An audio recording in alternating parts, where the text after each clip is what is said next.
While roaming around dito sa Kawabata Shopping Arcade, may nakita kong bakery.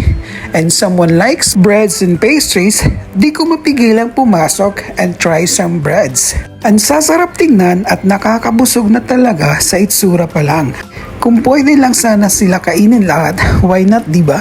Pero before ako pumasok, nasa isip ko na yung croissant. At nabalitaan ko na super sarap daw yung croissant dito sa Japan. And besides, I'm really craving for croissant. Kaya ito yung unang dinampot ko. At itong parang star breads na may cheese sa taas. Grabe talaga ang bongga ng breads and pastries nila. Super daming options at makikita nyo naman, diba? Ang sarap tingnan at nakakatakam. Perfect for merienda and perfect sa mga gutom na visitors like me. By the way, they also serve coffees here and other beverages, perfect to match the breads and pastries of your choice. Kaya, itry na natin itong tinapay na made in Japan. May libreng water. Sarap ng water.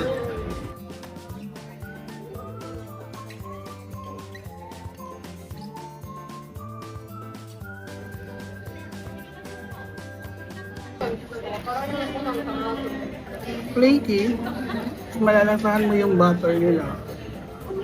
Okay lang. Di ganun ka sarap, pero okay lang.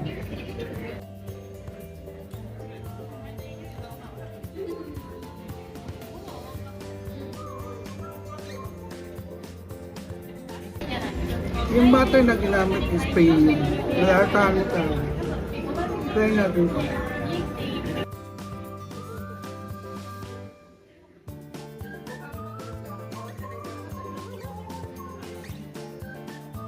Ito naman, ordinary bread lang pala to.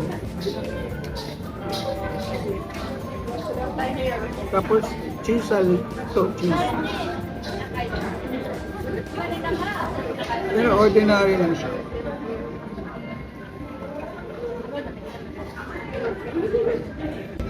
Ito ang masarap. Pag mayroong ganitong cheese, ang sarap.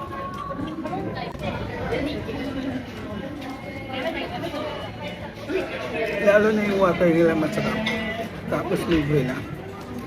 Kain tayo.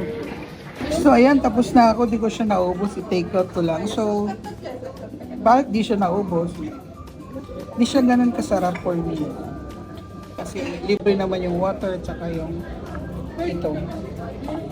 Masarap naman yung bread, lalo na yung croissant. Kaso parang hindi ko lang siya ganun kabet. Pero okay naman kung gutom na gutom kayo. Ito lang yan sa may bakery sa Koshida Shrine. Ayan. Maganda yung service nila. So 10 yung service nila. Pero itong bread na kinuha ko, rate ko lang siya ni 7. 7 out of 10. But overall, yung rating niya is nasa 8. Thank you. Ito, tingnan yung kaway nila. Libre din to. Instead of piso, ito yung binibigay nila. Ito yun.